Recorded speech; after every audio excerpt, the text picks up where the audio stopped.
environment in which we can grow and develop our new personalities. So that means that to us.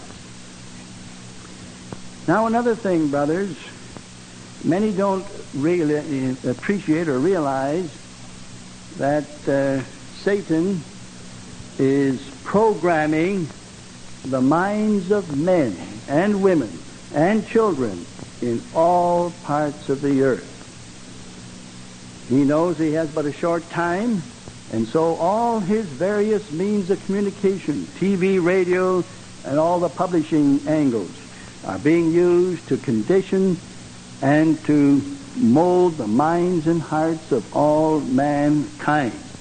And he's programming men and women in the line of rebellion, the same characteristics that motivated Satan: greediness, selfishness, condoning violence, war, permissiveness. All this is part of his programming process. And the only ones that have a barrier against all this programming, subtle programming of the devil in these last days, are Jehovah's Christian Witnesses. And so that's why we're glad to see so many of our young folks here and children, and we want to help to fortify them against any inroads of programming on the part of Satan and his organization. So this means that the Spirit-guided organization is able to protect us from this demonized programming. It also means that remaining under the supervision of Jehovah's organization, we're able to have peace. Peace in our day, among our brothers and ourselves, and above all, peace with Jehovah God. And so when the time comes for the day of vengeance, when there's no peace as far as God is concerned and wicked mankind, we will have his protection and continue in this peaceful position. So this Spirit-guided organization also means that we have a security that you can't buy with money. And that security comes by remaining in close association and under the guidance of this Spirit-controlled organization. This also means that by constantly being fed spiritually, we'll be able to continue to grow in our faith and moral strength and confidence in Jehovah God, that come what may, in the great times of trouble ahead, we'll be able to be firm and solid in our devotion to Jehovah God. And all this means then that the Spirit-guided organization will enable us to have survival on into the new order. So for this reason, brothers, we see that Jehovah only has the one organization. He only has the one lampstand that is connected up with Christ Jesus in this pipeline flow of Holy Spirit. Well, do we have evidence of this? Yes. I recently came back from Europe. I was in the Netherlands, Belgium, Britain, Scotland, North and South Ireland, Iceland. It was a tremendous experience to be with the brothers there and to see their devotion and loyalty to Jehovah's Spirit-guided organization. I only have time to recount some experiences in Ireland. When I was there at the end of May, the sixth hunger striker died. And each time a hunger striker died, as you probably read in the newspaper, it just produced more riots and unrest in the northern part of Ireland. Well, my wife and I arrived in southern Ireland, where we spent about 6 days with the brothers there. And the southern Irish brothers are very enthusiastic. Of course, most all of them were Catholic before they came to a knowledge of the truth. Years ago, there were very few southern Irish as Jehovah's Witnesses. But today, they're all over the country. I was able to speak to nearly 1,300 of the brothers in the Dublin area. And their enthusiasm is sort of electrifying. When they applaud, not just for a couple of seconds, but several seconds. And their enthusiasm when they speak with you privately is outstanding. But the brothers are enthusiastic for their preaching work and helping their neighbors. I was out in the witness work, house-to-house work there. 40 years ago, I was in Dublin doing house-to-house work there, but we had great difficulty. The Catholic people would not open their doors, or if they did, they would totally reject us. But now, last May when I was there, almost every home you could talk to them. Catholics, take our magazines, be glad to learn more about the truth. So we're having a tremendous experience there of increase.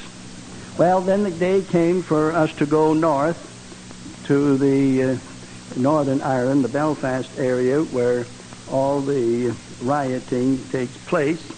And so my wife Charlotte was a little reluctant to go because of the newspaper reports. But we went together in the brothers' car, and we crossed the southern border into the Northern Ireland. And, of course, nothing happened. As a matter of fact, when you cross into Northern Ireland, the roads are better. The countryside seems to be more peaceful. The British Army cannot be seen, although 45,000 of them up there, but they keep pretty well in the background. So we were entertained in the home of one of the brothers south of Belfast, had lunch there, and then we went into Belfast for the afternoon meeting. And my, what a pleasure it was to be with about 1,200 of our Northern Irish brothers. And they're real veterans. They've seen everything. But it's wonderful, brothers, that in all these years of the violence in Northern Ireland, not one brother or sister has been hurt or killed. As a matter of fact, we were there on the Sunday, the Saturday before. A brother who has a furniture business, he had a little furniture truck, and he was delivering furniture up the apartment building, 3rd or 4th floor. And when he got back down, his driver was not one of Jehovah's Witnesses, but apparently was known by the IRA, and when he got down, his truck was all afire and had been bombed. The brothers have lost property and cars, but have not lost their lives. So Jehovah indeed has been a protector to them there. I also witnessed in Belfast 40 years ago when I was there, 1938, 39, 40. There were some of the brothers still active in the service all these many years. The brothers go into Catholic areas, little Catholic towns in Northern Ireland. They always go as neutral witnesses. And so Jehovah's Witnesses are known by both the Catholic and the Protestant sectors as neutrals. And so they're able to witness to the people. A special pioneer couple were sent to one of these small Catholic towns up there, an IRA town, and they couldn't get any accommodations. They had a car, so they finally had to get accommodations in a little farmhouse a few miles out of the town. So it's very inconvenient every day to have to come back and forth. But they witnessed to all the people in that town. And finally, about 4 months later, they finally got a little room in the town itself. So the brother was very ingenious. He put a little article in the little town newspaper, and it was published. He addressed the townspeople. He said, we've been glad to serve you as Christian neutrals, Jehovah's Witnesses. We visited many of your homes, but now we have succeeded in getting accommodations right in the city. We'll be able to render you even more effective Bible educational service. Now, we'd like to have everybody in town in the next few weeks read Revelation 21, 1 to 5, and read Matthew 6 in connection with the Lord's Prayer. So they're going to try to prepare the people for their return visits. And they were surprised. Yes, the people, everybody reads the newspaper there. They were all ready, and so they had tremendous success. So much so that in 1 year they were able to start a congregation in this Catholic stronghold in Northern Ireland. Now that's not the end of the story. This little newspaper is sent out to former townspeople that have moved to England and Scotland and other places. So in Nottingham, in England, one of the local people was in Nottingham at the time. He got the newspaper, and he looked at this article. Oh my, Jehovah's Witnesses must have a congregation in this little town. So he writes back, and the letter eventually comes to the pioneer.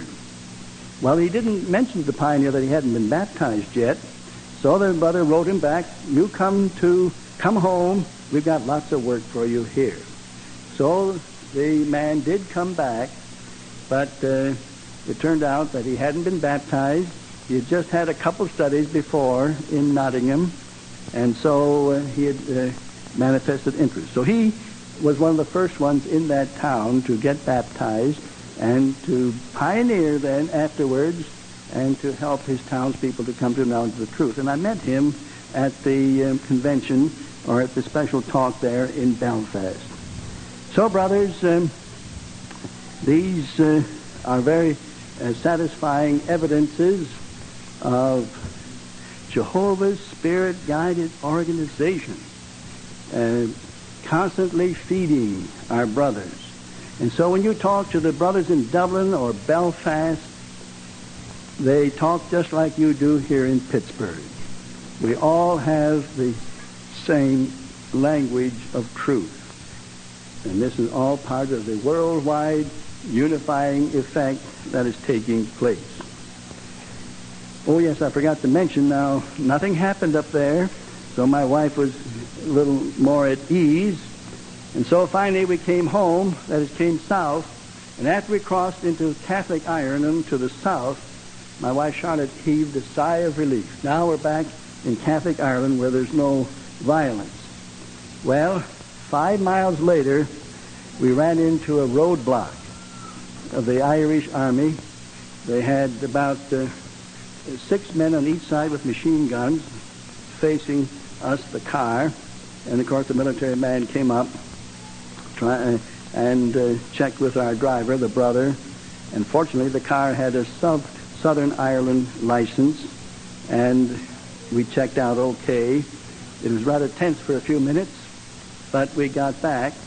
And the next morning, we read the newspaper that there were killings in that area that night. And the Irish Army, of course, had been called out to check into the matter. In El Salvador, our brothers there are faithful, and it's amazing the increase, just like in Ireland. In August, they went up to 9,000 publishers, and the way things are going, they expect to have 10,000 publishers soon.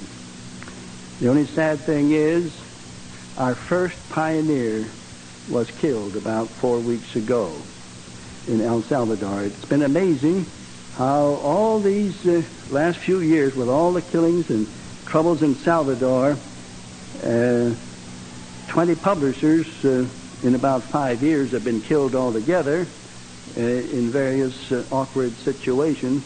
But this is the first time that a full-time publisher had lost his life. And the publishers generally work in twos. So there were 2 special pioneers in this small town working in the morning. And then one of the pioneers' brothers wanted to go back home to where they were having their lodgings, had to get something. And so this other pioneer was left alone and was continuing to witness.